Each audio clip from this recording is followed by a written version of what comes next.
All right, hey Raptor fans, what is going on? This is RPGT here, and recapping Game One of the 2022 NBA playoffs, the Eastern Quarter Finals.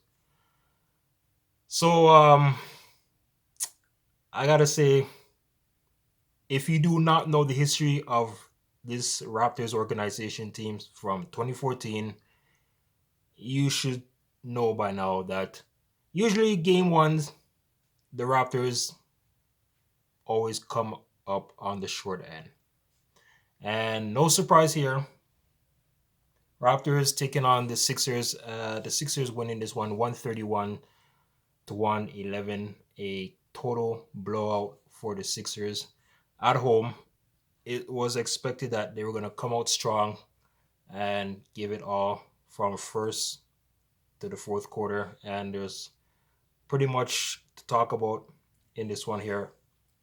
Um, but before I get into the whole stats and what the Raptors did and did not do, let's just hope that Scotty Barnes will be okay for this series because after getting his ankle twisted on by a clumsy, pathetic Joel Embiid. I'm sorry, this guy's clumsy. He's too clumsy, man. This guy's clumsy. Guy's pushing around people like it's like he and then the refs are not calling nothing. That's another story for another time. So Scotty Barnes goes down in the fourth quarter where the Raptors were basically down by 20 plus points, 22, something like that. And it was a freak accident. Or should I use, I don't want to use the word accident. It was a freak injury. Okay. What Joel Embiid, he knew what he was doing. He deliberately did that on purpose. I don't care what anyone else says. If any Sixers fan is watching this, I don't care. The dude is too clumsy, man. And he deliberately injured Scotty Barnes right there. So I'm hoping that it's nothing serious. They said it's a sprained ankle. I haven't heard any more updates after that. But it's tough to see that, man. Scotty Barnes finishing off 15 points and 10 rebounds tonight before getting injured. As I said, from first quarter to the fourth, Sixers, look, they came out, they did their thing. And especially in that third quarter, which I'm going to get to a little later. But let's look at the Raptors starting five, which contain of Barnes, Siakam, Anunoby, Gary Trent Jr., and Fred VanVleet. Siakam, 24.7 assists for him. Anunoby, he had a great game, 20 points, 7 rebounds, and Fred VanVleet with 18 and 6 rebounds. But the sad thing is seeing Fred VanVleet getting fouled out, man. That's something that the Raptors have to work on. Try to contain not fouling too many times. But look, this is the playoffs. You're going to expect home court advantage teams getting the benefit of the doubt from the refs. These refs are going to call the fouls against the opponent team. And especially with the Raptors, I mean, what else I'm going to say, right? Nothing much. For the Sixers, leading the way. Now, you would expect someone like James Harden or Joel Embiid to lead the way. Harden, he had a double-double. 22 points, 14 assists. Okay. Joel Embiid, 19 points, 15 rebounds. Okay. Tobias Harris. Now here's another guy. I mean, if the Raptors are going to contain Embiid and Harden, or the Sixers, or they have other guys. They have guys like Harris. He finished with 26 points. But the guy who took over this game from the third quarter,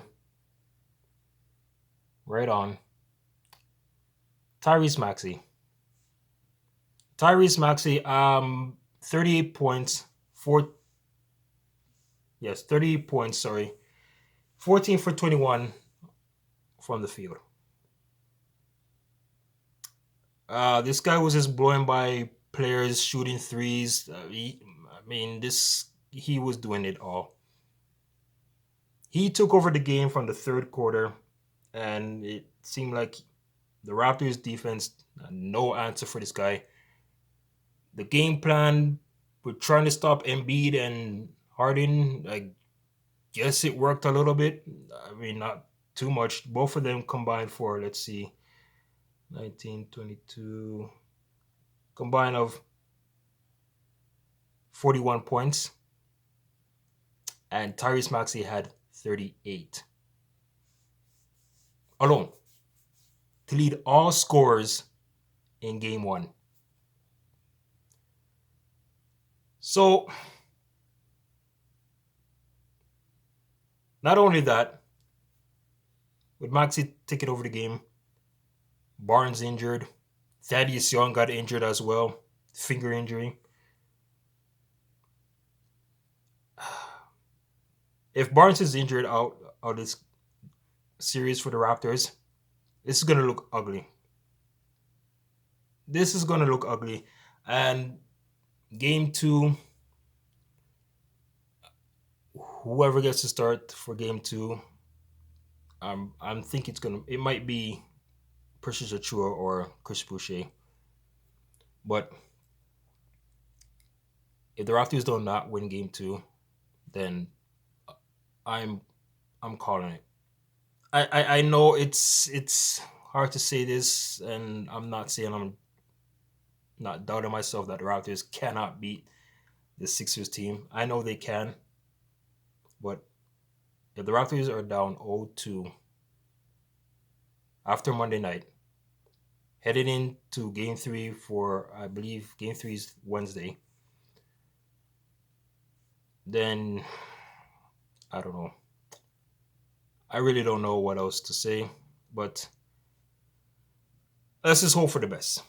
I'm just hoping for the best. That's all I can hope for. And the Raptors, like Nick Nurse, he's going to have to change up his game plan. See, the thing is, even tonight, the game, too much focusing on Joel Embiid and James Harden, and not focusing on guys like Tobias Harris and Maxey and Shake Milton and those other guys.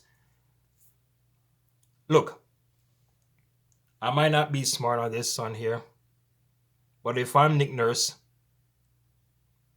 let Joel Embiid get his touches in the paint. Raptors, they just have to focus on the guys.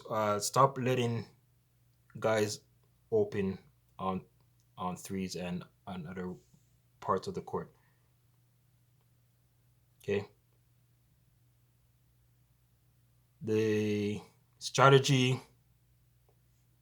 on Joel Embiid, it's not gonna work during this series.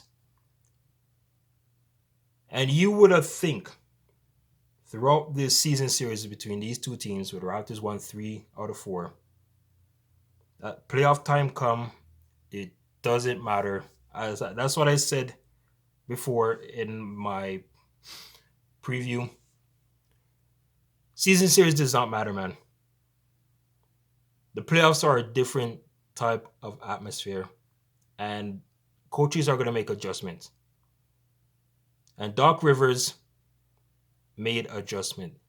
He said, okay, well, Nurse is going to probably double, triple team my big guy, Joel Embiid.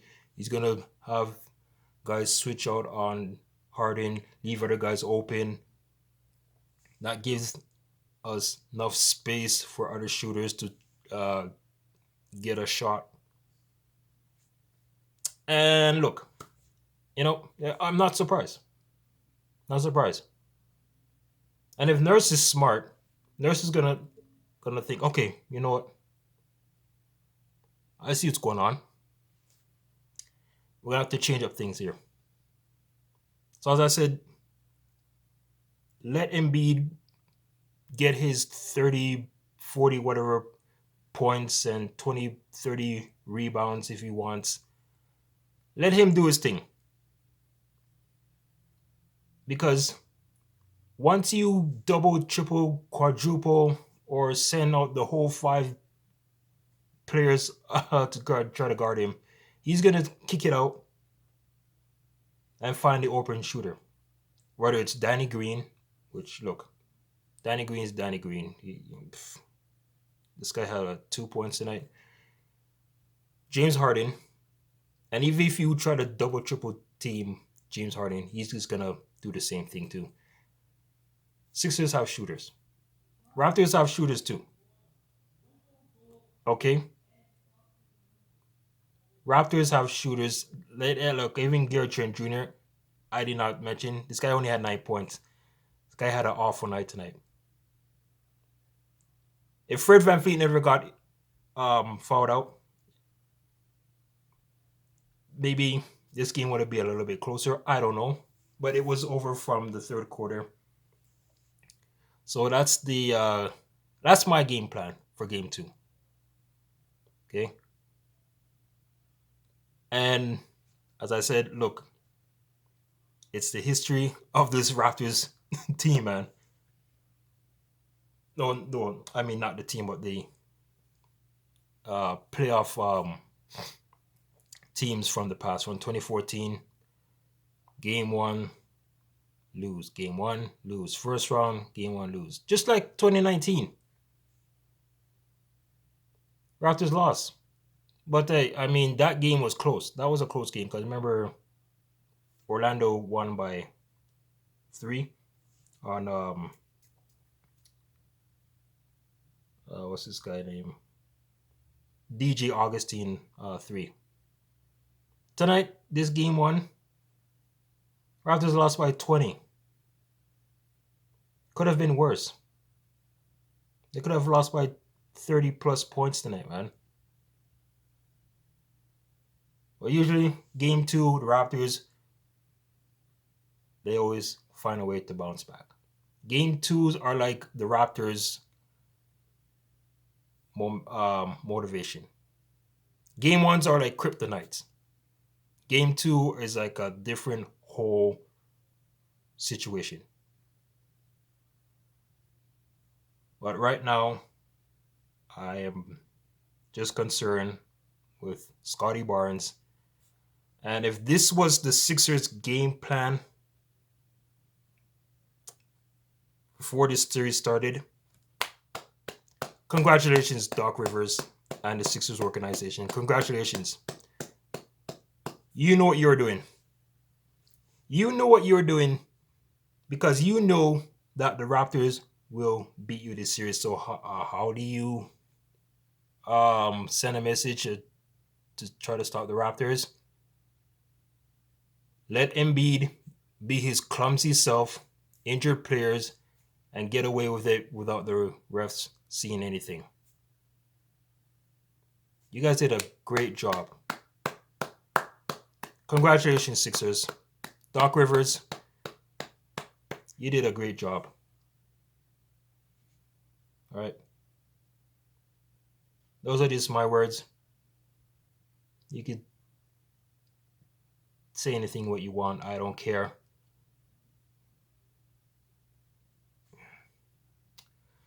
So game 2 will be Monday night. And let's just hope the Raptors do what they do best in game 2, all right? Signing off. Raptors lose again. They're down 0-1. Have a wonderful night, everyone. And go Raptors, go.